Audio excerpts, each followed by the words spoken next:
여러분, 최근에 뉴스나 인터넷에서 정부가 빚을 5천만 원까지 탕감해준다, 대신 갚아준다, 이런 이야기 많이 보셨나요? 많은 분들이 이게 진짜냐? 나도 그냥 신청하면 빚이 다 없어지냐? 혹은 왜 세금으로 빚을 갚아주냐? 이런 질문과 논란이 정말 많습니다. 특히 우리 시니어님들 입장에서는 젊은 사람 빚 대신 갚아주는 거냐? 나는 혜택 못 받는데 불공평하다, 이런 의견도 나오죠. 오늘 영상에서는 이 정부 채무조정 정책이 정확히 뭔지, 누가 대상인지, 진짜 5천만 원을 탕감받을 수 있는 건지 아주 쉽게 하지만 깊이 있게 풀어드립니다. 끝까지 시청해주세요. 반갑습니다. 지식팝콘입니다. 먼저 이번 정책의 핵심은 장기 연체 채무 조정이에요. 쉽게 말해 10년 넘게 빚을 갚지 못하고 있는 사람, 신용 불량 상태로 사실상 경제 생활이 불가능한 분들을 위한 겁니다. 이런 분들은 금융회사 입장에서도 이미 돈을 받을 가능성이 거의 없어요. 그러니 정부가 배드뱅크 같은 특별한 기구를 통해 이 부실 채권을 싸게 사드립니다. 그리고 채무자와 협상해서 일정 금액만 갚게 하고 나머지를 탕감해 주는 거예요. 예를 들어 원금과 이자 합쳐서 5천만 원이 돼버린 장기 연체 빚도 일정 조건을 만족하면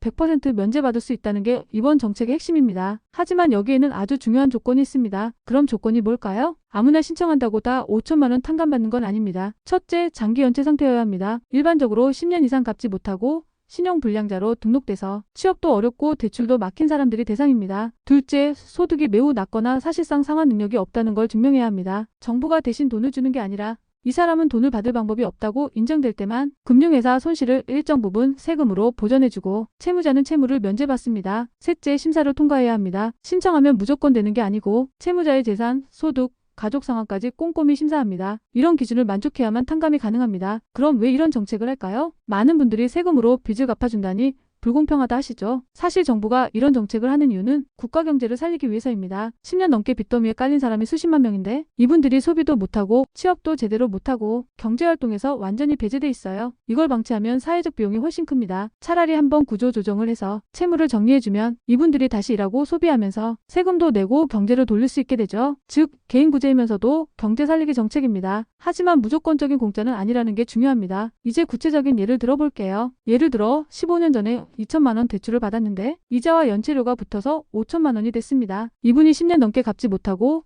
신용불량자로 살았다면 사실 은행은 이 돈을 받을 수가 없어요. 정부가 이런 부실채권을 배드뱅크에서 싸게 매입하고 이 사람은 상환 능력 없으니 정리해주자 하고 100% 면제해줍니다. 그러면 은행은 손실을 정부가 일부 보전해주고 채무자는 다시 금융거래를 할 수 있게 됩니다. 하지만 3개월 정도 연체했거나 연체 금액이 적거나 상환 능력이 있는 사람은 이 혜택을 받을 수 없습니다. 즉 정말 구조조정이 필요한 경우에만 적용되는 거예요. 이번 정책은 특히 고령층, 저소득층, 장기 실업자 같은 금융 취약계층을 중심으로 설계됐습니다. 이분들은 빚을 갚을 능력이 없어서 금융권에서 완전히 배제돼 있죠. 이런 상태로 방치하면 사회복지 비용이 더 커지고 빈곤이 대물림되기도 합니다. 그래서 정부가 금융회사와 협력해서 이 부실채권을 일괄 매입하고 채무 조정을 해주는 게 핵심입니다. 신청은 신용회복위원회나 서민금융통합지원센터 같은 곳에서 가능하고 개인별로 심사를 받아야 해요. 정부가 직접 돈을 퍼주는 게 아니라 체계적으로 심사하고 필요한 사람에게만 지원이 갑니다. 그럼 이런 제도가 왜 논란이 되냐면 성실하게 빚 갚은 사람은 뭐냐는 반발이 있어요. 사실 이건 정말 중요한 지적입니다. 그래서 정부는 단기 연체자나 상환 능력이 있는 사람은 아예 대상에서 제외합니다. 또 빚을 탕감받으려면 심사에서 재산과 소득을 증명해야 하고 정말 갚을 수 없는 상태라는 걸 보여야 합니다. 그래서 아무나 공짜로 탕감받는다는 건 사실과 다릅니다. 오히려 탕감 혜택을 받으면 신용회복 기록이 남아서 몇 년간 대출이나 금융거래에서 제약이 생깁니다. 즉 마지막 구제책이지 절대 편한 길이 아니라는 걸 꼭 아셔야 합니다. 마지막으로 오늘 이야기 정리해드릴게요. 정부의 채무조정, 빚탕감 정책은 장기 연체자와 금융 취약계층을 위한 사회 안전망이자 구조 조정 방안입니다. 5천만 원까지 100% 탕감받을 수 있다는 건 아무나 되는 게 아니라 10년 이상 갚지 못하고 상환 능력이 없는 분들에게만 심사를 거쳐 지원이 갑니다. 이 정책은 빚을 없애주는 대신 경제활동을 회복시켜서 나라 전체의 금융 시스템을 건강하게 하려는 거예요. 혹시 관심 있으신 분들은 신용회복위원회